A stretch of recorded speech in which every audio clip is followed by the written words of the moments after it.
What's going on, everybody? John back with another video. Listen, when you decide to actually change your financial future for the better, do not be surprised when some of the people closest to you support you in theory, but not in practice. This is something that I think everybody who actually decides to take some actionable steps with their money goes through. You will say out loud to the people close to you, you know what? I've had enough. I actually need to clean up my act. I need to start spending my money more wisely. And they're like, yeah, man, that sounds great. Happened to me. Man, that sounds great. Start doing stuff better, start living better, eating better, making better choices. Excellent. That sounded great to everybody until I started doing it. Then you have to start saying no, because you can't do all the same things you used to do before if you're going to make better money choices. You can't go out to eat twice, 3, 4 times a week. You can't come out for drinks. You can't always buy the games that everybody else is buying. You can't always afford to go on a trip. You have to say no. Then you become the person who says no all the time. It's like, man, you've changed.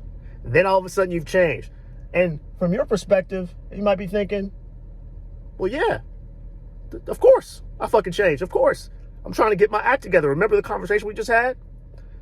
But again, to the people who support you in theory, you have to understand something very important about those kind of people. Those people are in love with the end destination and not the process. They have no respect for the process a lot of times.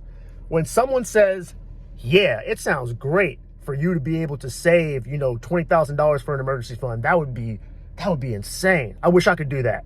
And then you start actually saving $500 a month because you haven't been doing all those extra things that everybody else is doing. Then you're the weirdo. You're the person that's not normal. See, the people closest to you are really only going to have one of 2 reactions to you getting your life together.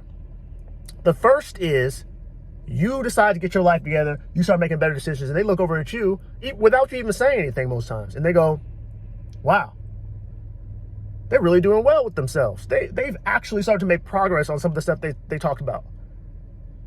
Maybe I could do that. I might not go down the same path as them. I might not do everything the same way they did because my goals are a little bit different. But what if I start putting $100 a month? What if I start just saving $20 a month? Like, what if I just start saving something instead of just throwing it down the drain? I could do something like that. They either catch a little bit of that feeling from you and start implementing it in their own life, or they do this. They say, dang, man, John he doesn't want to do anything. His lifestyle it's so restrictive. I could never do that. That's no way to live. They rationalize how your life is not worth living because it doesn't allow them to do all the things they've always been doing. Process versus results. People love the idea of having the thing at the end of the finish line. They don't want to even conceptualize the race it takes to get there. They don't care about it. So you cannot be surprised when someone rationalizes your life as less than because they don't want to have to look in the mirror and admit there are some things that they can do better. That's part of the reason when I first started this YouTube channel, I was so gung-ho when I first started this YouTube channel, man. I was excited to tell everybody that would listen. I found the way out.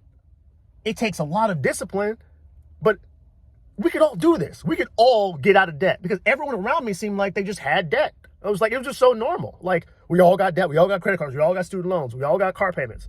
And I was just like, yo, we don't have to live like this. Everybody that listened, I would tell them. And you know what they would say? All of them super supportive. And they all say this line right here. I wish I could do that. So me, being the naive person that I am, would say, Well, you can. I can show you. Listen, give me your budget, give me your incoming, your outgoing. We can figure this out together. We can get you out of debt. And you know what the common denominator was? They didn't want to. They didn't really want to. They liked the idea of being done without doing the work. Now, to the people who actually did, there was a few people who actually did take some actual steps. But those people are so rare. They're so rare that you would think pretty much nobody does it. So just a fair warning to those of you who decide, I'm going to make my life better. A big part of how difficult this is having to walk that journey alone. There are going to have to be decisions you make that no one is going to like other than you. And you just have to be okay with that. Yeah, it might ostracize you a bit.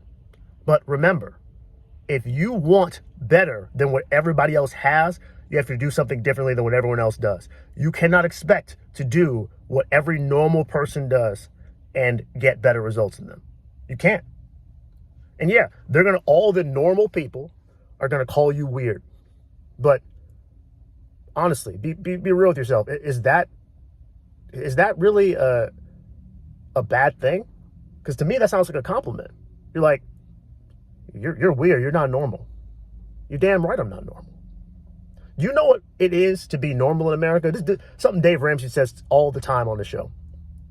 Normal in America is having no money for emergencies. It's being in debt, financing everything. It's being out of shape, overweight, unhealthy, poor relationships, divorced. Why in the fuck would I want to be normal? Now, if normal is fine for you, I'm not talking to you. I'm talking to the people who don't want to be normal. For you, you're going to have to do things differently. And you're going to have to be used to doing things by yourself sometimes. That's okay. But that's part of the reason channels like this are important, so that you can get some motivation. You can hear from people who think a little bit more like you.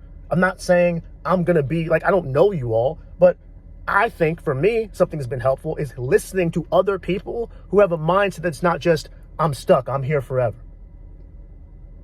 Because it's that. Who you hang around with is going to determine how you live. So you better get some voices around you that want more out of life. Because if the only people that you have around you don't want anything else for their life than what they already have, guess what? You're probably not going to go anywhere either. So keep in mind, the best of your friends with the best of intentions, if they don't want more, they're not going to understand where you're coming from. That's okay. It's not your job to bring them along. It's not your job to chastise them and tell them they're not doing right for themselves. All the power that you have is over your life. Lead by example, and if people see value in it, they'll maybe change for the better themselves. If not, they won't.